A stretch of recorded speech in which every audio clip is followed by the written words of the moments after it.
Eto na naman tayo. May mga lumalabas na balita tungkol dito kay Kelly Williams.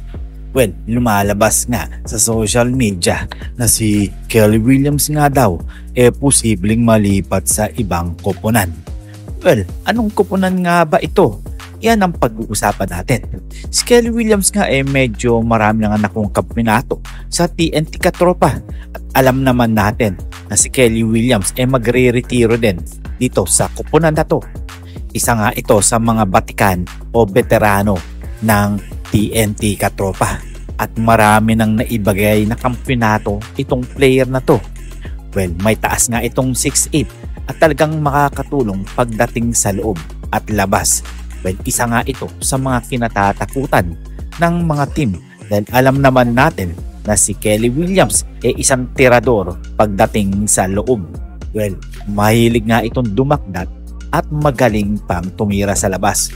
Well, ayon nga sa mga balita na si Kelly Williams nga posible ngang malipat nga daw ito sa Barangay Ginebra ayon sa mga lumalabas na balita. Pero para sa akin mga pare ko si Kelly Williams medyo malabo na ngang mapunta ito sa ibang koponan, lalo na sa Barangay Ginebra. Well, kung ibibigay man ito ng TNT Katropa, sino naman kaya ang pwedeng makuha ng Barangay Ginebra? May mga naglabas pang ang balita na si Kim Aurin nga daw ibabalik nga daw sa Barangay Ginebra dahil nga medyo na-practice na nga ito sa TNT at hindi katulad dati medyo hilaw pa. Dahil nga itong si Kim Aurin dating Barangay Ginebra nga ito, binigay lang nila ito sa ibang koponan dahil nga kulang ang TNT Katropa pagdating sa labas. Alam naman natin na mga balita na yan medyo malabo-labo. Pero alam nyo ba kung sino ang posibleng ibigay ng Barangay Ginebra?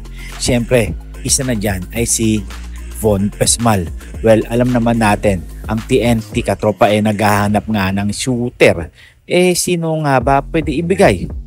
Ang Barangay Ginebra posibleng ipamigay na nga ng tuluyan etong si Von Pesmal dahil alam naman natin na talagang kailangan ng TNT yan at talagang hihindian ng TNT itong si Von Pesmal dahil alam naman natin na magaling talaga itong player na to. Hindi lang talaga nabibigyan ng playing time pagdating sa loob. Alam naman natin si Coach Timton talagang 5 player o 6 na player lang talaga ginagamit nito pagdating sa mga laban. Kayo, ano ang inyong magsabi? And this is Tondo Boy Vlogs. I'm out. God bless you all.